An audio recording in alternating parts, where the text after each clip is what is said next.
ओम शांति। 23 फरवरी 2022 बाबा के आज के महावाक्य हैं। बाबा समझाते, मीठे बच्चे, तुम प्यार से कहते हो मीठे बाबा, तो मुख में रस आ जाता है। ईश्वर व प्रभु कहने से वे रस नहीं आता है, तो आत्मा को वे मज़ा, वे आनंद, वे रस नहीं आता है ईश्वर व प्रभु कहने से, जो मेरा मीठा बाबा कहने से आता है। प्रश्न है, कौन सा धंधा सर्वशक्तिमान बाप का है, मनुष्यों का नहीं। बाबा समझाते, पतित आत्माओं को पावन बनाना, सारे विश्व को नया बनाना, ये धंधा बाप का है। बाप ही पावन बनने की शक्ति देते हैं। ये धंधा मनुष्य नहीं कर सकते। मनुष्य तो समझते हैं भगवान जो चाहे वे कर सकता है, हमारी बीमारी भी ठीक कर सकता है। बाबा कहते हैं, मैं ऐसी आशीर्वाद नहीं करता, मैं तो पावन बनने की युक्ति बताता हूँ। तो परमात्मा का अवतरण होता है एक महान कर्तव्य के लिए, ना कि किसी की बीमारी आदि ठीक करने के लिए। बाबा कहते हैं, मैं पतित से पावन बनाने आता हूँ, वही मेरा धंधा है, वही मेरा कर्तव्य है, जो सिवाय शिव बाबा के और कोई कर नहीं सकता है। गीत है, जाग सजनिया जाग। ओम शांति। बेहद का बाप बच्चों को जगाते हैं। माता पिता जिससे सुख मिलने का है, वे आकर अंधियारी रात से जगाते हैं। तुम माता पिता के बच्चे हो, जानते हो हम घोर अंधियारे में थे, अब जाग रहे हैं। यूँ तो सारी ईश्वरीय फैमिली है, सारी दुनिया के जो मनुष्य मात्र और ये सारी दुनिया है, ये है गॉड फादर की फैमिली। माता पिता गॉड फादर को कहा जाता है। अब गॉड फादर बिगर अपनी स्त्री के बच्चे कैसे पैदा करे। खास भारतवासी कहते हैं, तुम माता पिता, तो ये हो गई फैमिली। वे तो सिर्फ गाते हैं, तुम यहाँ प्रैक्टिकल में हो, और गॉड फादर अपनी फैमिली को जगा रहे हैं। सभी जो ब्राह्मण कुल की आत्माएं हैं, बाबा उन सबको जगा रहे हैं। पूरे विश्व की आत्माओं तक जब ये संदेश पहुंच रहा है कि परमात्मा अवतरित हो चुके हैं, परमात्मा का दिव्य कर्तव्य चल रहा है, तो बाबा कहते एक रीति में सभी आत्माओं को जगा रहा हूँ। सभी विश्व की आत्माएं एक फैमिली है। जागो बच्चे और बच्चियाँ, अब रात पूरी होती है, अब दिन आने वाला है। गाते तो हैं ज्ञान सूर्य प्रगटा, परंतु अर्थ कुछ नहीं समझते। भल कितने भी वेद शास्त्र पढ़े हैं, परंतु समझते नहीं। जो समझते हैं वे अच्छी तरह कमाई करते हैं, जो बेसमझ होते हैं वे देवाला मारते हैं।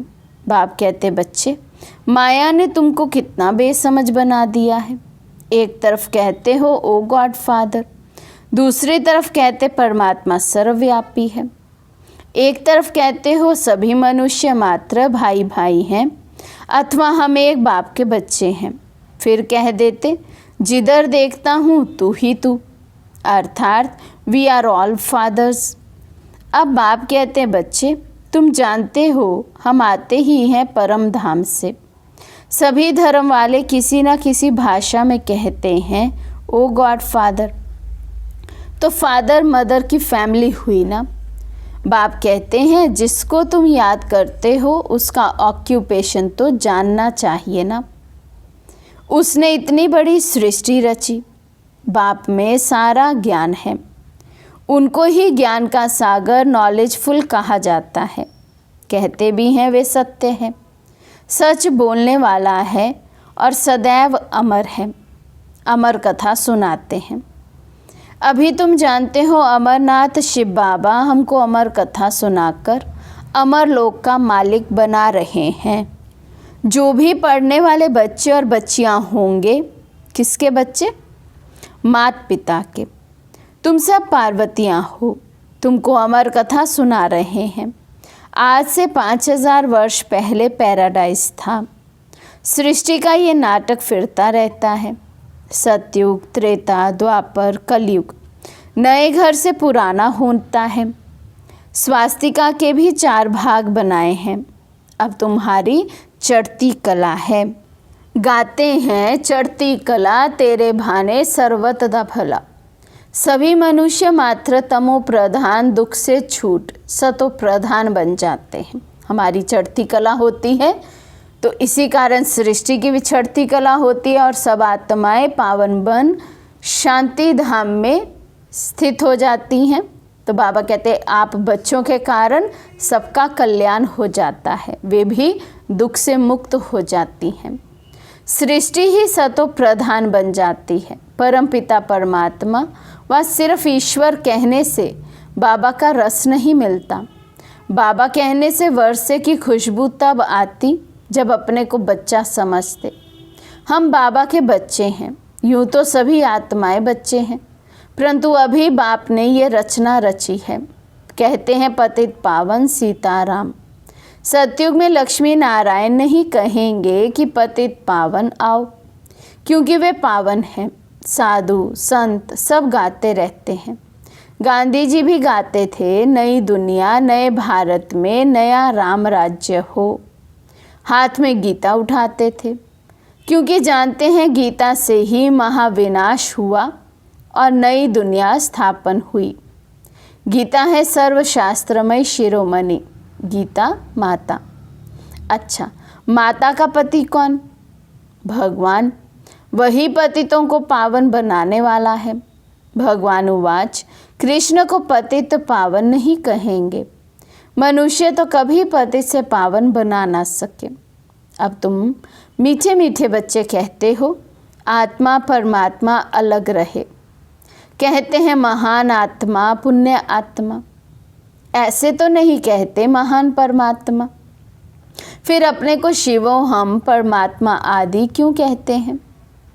पुण्य आत्मा पाप आत्मा कहते हैं, फिर निर्लेप क्यों कहते हैं? तुम ब्राह्मणों ने 84 जन्म लिए हैं। भारत पर ही सारा खेल है। ये शिव बाबा ही समझाते हैं, ब्रह्मा नहीं। ब्रह्मा को तो बैल बना दिया है, अर्थात नंदी बना दिया है। फिर भ्रिकुटी में शिव दिखाया है। शिव की सवारी भ्रिकुटी में रहती है। कोई पितृ आदि खिलाते हैं, आत्मा को बुलाते हैं, वे भी आकर बाजू में बैठती है। आत्मा एक स्टार है। कहते हैं भ्रिकुटी के बीच चमकता है अजब सितारा। अब तुम जानते हो ये बेहद का बड़ा खेल है। सेकंड सेकंड जो पास होता है वे मनुष्य ड्रामा के आधार पर एक्ट करता है। मनुष्य 84 जन्म कैसे लेते हैं? सभी 84 जन्म नहीं लेते, कोई तो अभी भी ऊपर से आते रहते हैं। तो लास्ट तक आत्माएं परम धाम से इस सृष्टि पर आती रहेंगी। इसलिए बाबा कहते सभी आत्माओं के 84 जन्म नहीं होते हैं। अब बाबा कहते हैं जाग सजनिया जाग। कन्या जब शादी करती है तो उनके सिर पर मटकी रख उसमें दीवा जगाते हैं। बाप कहते हैं तुम्हारी आत्मा की ज्योति का घृत अब खत्म हो गया है। अब मुझे याद करो तो घृत भरते भरते दीवा जग जाएगा। फिर तुम मेरे पास आ जाएंगे। वे निराकार बाप ही क्रिएटर, डायरेक्टर और मुख्य एक्टर हैं। याद किसको करते हैं? क्या ब्रह्मा को, विष्णु को? नहीं, दुख में सब याद करते हैं गॉड फादर को। ये दुख सुख हार जीत का खेल है। माया हार खिलाती है, बाप जीत पहनाते हैं। कहते हैं सर्वशक्तिमान मैं हूँ ना। ऐसे नहीं कि मैं बीमार हूँ, भगवान आशीर्वाद करे तो मैं ठीक हो जाऊँ। मैं कोई ये धंधा करने नहीं आया हूँ। मैं आया हूँ पतितों को पावन बनाने, श्रीमत देने। श्रेष्ठ ते श्रेष्ठ है शिव बाबा, फिर नंबरवार है, माला भी है ना। अब तुम जान गए हो कि हम ईश्वरीय फैमिली हैं। जैसे शिव बाबा की महिमा अपरमापार है, वैसे रचना की महिमा भी अपरमापार है, वैसे भारत की महिमा भी अपरमापार है। भारत में हीरे जवाहरों के महल थे। गॉड क्रिएटर है तो मदर भी चाहिए। जब तुम यहाँ बैठे हो तो पहले बाप की याद आनी चाहिए, फिर ब्रह्मा, विष्णु, शंकर, सूक्ष्म वतनवासी की ब्रह्मा द्वारा स्थापना हो रही है। इस समय तुम ईश्वरीय फैमिली के हो, फिर दैवी फैमिली बनेंगे, सो भी संगम युग पर। सूर्यवंशी, चंद्रवंशी, विराट रूप का चित्र भी है। सिर्फ चोटी नहीं दिखाया है। देवता, क्षत्रिय, वैश्य, शूद्र, परंतु देवताओं के पहले क्या था? अब बेहद का बाप कहते हैं मन मना भव। मेरे साथ बुद्धि का योग लगाओ और बेहद का वर्षा ले लो। जन्म जन्मांतर लिए है। सतयुग त्रेता तक 21 जन्म बेहद का वर्षा लिया था। अब तो कुछ नहीं है, फिर बाप से लेना है। वे तो कहते हैं परमात्मा नाम रूप से न्यारा है, वे कैसे यहाँ आएगा? अरे गीता में है, श्रीमद् भगवद गीता, भगवान उवाच, कृष्ण को भगवान नहीं मानेंगे। ये सब ड्रामा में नोंद है। भगवान है निराकार, ज्ञान का सागर। फिर पीछे जो राज्य करते हैं उनकी महिमा अलग है। सर्वगुण संपन्न, 16 कला संपूर्ण। इस समय है सब हिंसक, काम कटारी चलाने वाले। लक्ष्मी नारायण के लिए ऐसे नहीं कहेंगे, वे तो संपूर्ण श्रेष्ठाचारी थे। तो बाप की महिमा अलग है। हर एक मनुष्य मात्र का अलग अलग पाठ है। कितनी छोटी आत्मा, उनमें सारा पाठ भरा हुआ है। हूँ मैं भी आत्मा, परंतु मुझे सुप्रीम कहते हैं। भक्ति मार्ग में बड़ा बड़ा लिंग बनाते हैं, वे भी रॉन्ग है। आत्मा तो सबकी एक जैसी स्टार है। ज्ञान सूर्य, ज्ञान चंद्रमा, ज्ञान सितारे भी हैं। ड्रामा में इतने पाठधारी हैं, हर एक का अपना अपना पाठ है। कैसे ये ड्रामा बना हुआ है? इसको कहा जाता है कुदरती नाटक। बाकी वे नाटक तो कॉमन है। 4 घंटे का रील होगा, इनका रील तो 5000 वर्ष का है। तो बाकी तो दुनिया में जो नाटक होते हैं वो तो टाइम लिमिट के होते हैं, 4 घंटे करके बहुत होगा। लेकिन ये जो सृष्टि पर नाटक चल रहा है, इसका टाइम लिमिट है 5000 वर्ष। वो लोग फिर कहेंगे कलयुग की आयु 4,32,000 वर्ष है। कितने गपोड़े हैं। मौत सामने खड़ा है तो भी घोर अंधियारे में पड़े हैं। बाबा कहते कलयुग गति की ओर जा रहा है, सब देख रहे हैं, मौत सामने खड़ा है, फिर भी इस भ्रम में है कि अभी तो लाखों वर्ष पड़े हैं। बाप कहते हैं अब जागो, तुम भगत भगवान को याद करते आए हो। अब बाप कहते हैं भक्ति मार्ग खत्म होता है, मैं आया हूँ ज्ञान से सोजरा करने। इस समय मनुष्यों में देखो क्रोध कितना है, लड़ाई ही सीखते रहते हैं। जब रावण राज्य शुरू होता है तब ये सब शुरू होता है। सतयुग में तो है ही राम राज्य। अब बाप कहते हैं मैं तुम बच्चों को राजाओं का राजा बनाता हूँ। फिर तुम जब गिरते हो तो पावन राजाएं फिर पतित बन जाते हैं। अभी तो वे भी नहीं हैं। बाप कहते हैं बच्चे तुम हमेशा समझो कि शिव बाबा इस द्वारा सुना रहे हैं। जो सुनकर ये महाराजा महारानी बने थे वही अपतित बने हैं। ये है आसुरी सृष्टि, वे है ईश्वरीय सृष्टि। राम और रावण नाम मशहूर है। रावण का अर्थ कोई भी समझते नहीं। नर और नारी दोनों में 5 विकार हैं, तब शीश दिखाते हैं, इसलिए इनको रावण राज्य कहा जाता है। तो तो 5 विकार स्त्री के, 5 विकार पुरुष में, इसलिए बाबा कहते 10 शीश दिखाए जाते हैं। दीपमाला में पूजा करते हैं। महालक्ष्मी को 4 भुजाएं देते हैं, 2 लक्ष्मी की, 2 नारायण की। बाकी विष्णु कोई और चीज़ नहीं है। अब तुम राजाओं का राजा बनेंगे, डबल सिर ताज। बाबा कहते हैं लक्ष्मी नारायण का कंबाइंड स्वरूप है, उसी को विष्णु कहा जाता है। विष्णु कोई अलग से नहीं है। इस समय तुम स्वदर्शन चक्रधारी बनते हो। तुम जानते हो हम 84 जन्म लेते हैं। बेहद के बाप से बेहद का सुख, हद के बाप से हद का सुख मिलता है। सतयुग है ब्रह्मा का दिन, कलयुग है ब्रह्मा की रात। प्रजापिता ब्रह्मा भी ज़रूर यहाँ होगा। शिव बाबा की संतान तो सब है। फिर ब्रह्मा द्वारा ब्राह्मण और ब्राह्मणियाँ रचते हैं, नहीं तो इतने बच्चे एडॉप्ट कैसे होंगे। शिव बाबा ब्रह्मा द्वारा एडॉप्ट करते हैं। बाप कहते हैं मेरे तो तुम ही हो, अब तुमको नया जन्म मिलता है। दादे की प्रॉपर्टी तुमको मिलती है। विश्व की राजाई मिलेगी ब्रह्मा द्वारा। ब्रह्मा को सूक्ष्म वतन में दिखाया है, परंतु वहाँ कैसे मिलेंगे। बाबा को ज़रूर रथ चाहिए मुरली चलाने के लिए। गीता है भगवान का नंबर 1 शास्त्र, बाकी सब शास्त्र हैं बच्चे। पहले है देवताओं की बिरादरी, फिर क्षत्रियों की। जो भी धर्म स्थापन करते हैं वे पहले सतो फिर रजो तमो में आते हैं। जैसे क्राइस्ट आया, वे पहले पवित्र था। जब तक कोई विकर्म ना हो तो दंड मिल ना सके। सतयुग में पवित्र आत्मा आएगी, वहाँ माया ही नहीं तो दुख भी नहीं। हमारे विकर्म तब शुरू होते हैं जब वाम मार्ग में जाते हैं।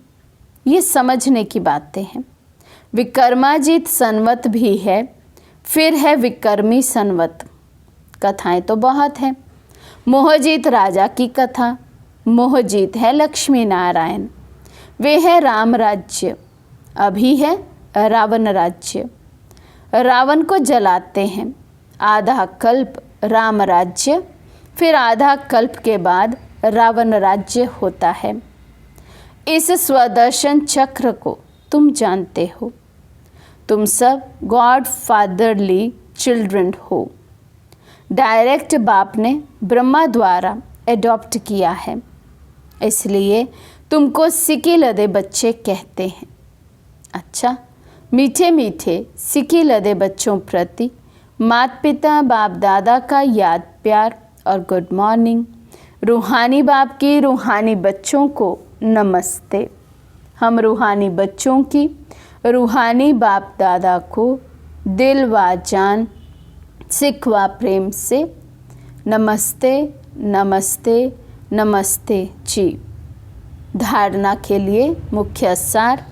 फर्स्ट पॉइंट, आत्मा रूपी दीपक को सदा जागृत रखने के लिए याद का घृत डालते रहना है। याद से आत्मा को सतो प्रधान बनाना है। सेकंड पॉइंट, सदा ज्ञान सोजरे में रहना है। बेहद नाटक को बुद्धि में रख स्वदर्शन चक्रधारी बनना है। आज का वरदान है, व्यर्थ संकल्पों के तेज बहाव को सेकंड में स्टॉप कर निर्विकल्प स्थिति बनाने वाले श्रेष्ठ भाग्यवान भव। व्यर्थ संकल्पों के तेज बहाव को सेकंड में स्टॉप कर निर्विकल्प स्थिति बनाने वाले श्रेष्ठ भाग्यवान भव। यदि कोई भी गलती हो जाती है तो गलती होने के बाद क्यों, क्या, कैसे, ऐसे नहीं वैसे, ये सोचने में समय नहीं गवाओ। जितना समय सोचने स्वरूप बनते हो उतना दाग के ऊपर दाग लगाते हो। पेपर का टाइम कम होता है, लेकिन व्यर्थ सोचने का संस्कार पेपर के टाइम को बढ़ा देता है। इसलिए व्यर्थ संकल्पों के तेज बहाव को परिवर्तन शक्ति द्वारा सेकंड में स्टॉप कर दो तो निर्विकल्प स्थिति बन जाएगी। जब ये संस्कार इमर्ज हो तब कहेंगे भाग्यवान आत्मा। स्लोगन है, खुशी के खजाने से संपन्न बनो तो दूसरे सब खजाने स्वतः आ जाएंगे। खुशी के खजाने से संपन्न बनो तो दूसरे सब खजाने स्वतः आ जाएंगे। अच्छा, ओम शांति।